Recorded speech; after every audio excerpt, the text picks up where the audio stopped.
Remember that big battery that was supposed to save South Australia, the state that blacked itself out 3 years ago?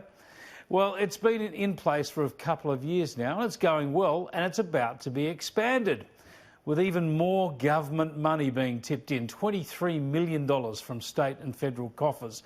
There's no limit to the amount of government money propping up renewable energy and the infrastructure it needs.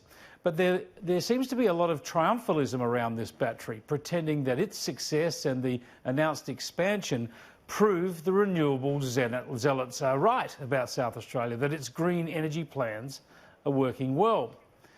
Nothing could be further from the truth.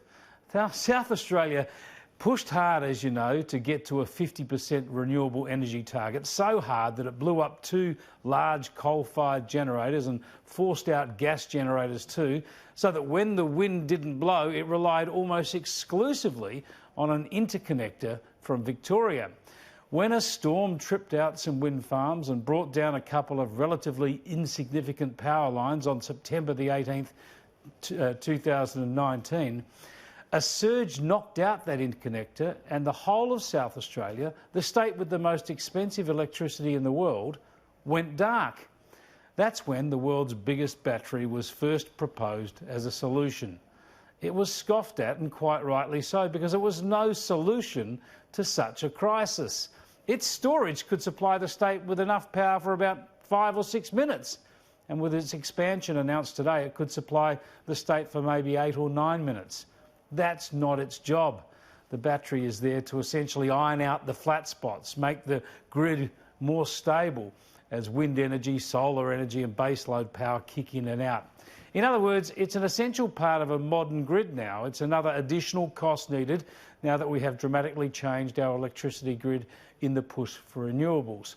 South Australia's renewable energy push has been a disaster. The blackout proved it, and hundreds of millions of dollars have had to be spent and are still being spent repairing the situation.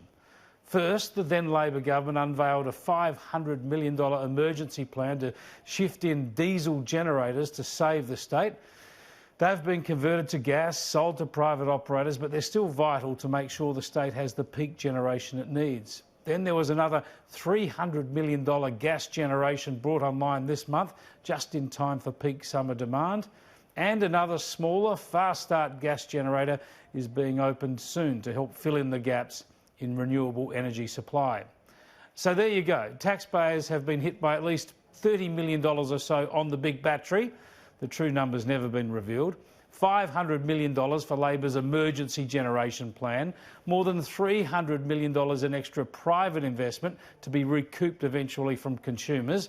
And there are plans for a new interconnector from New South Wales to South Australia to further protect the state that's going to cost more than $1 billion. So compared to all of that, nearly $2 billion worth of remedial measures, all focused on additional supplies and reliable generation for South Australia, compared to all that, the big battery has been a tiny, tiny part of repairing a broken system.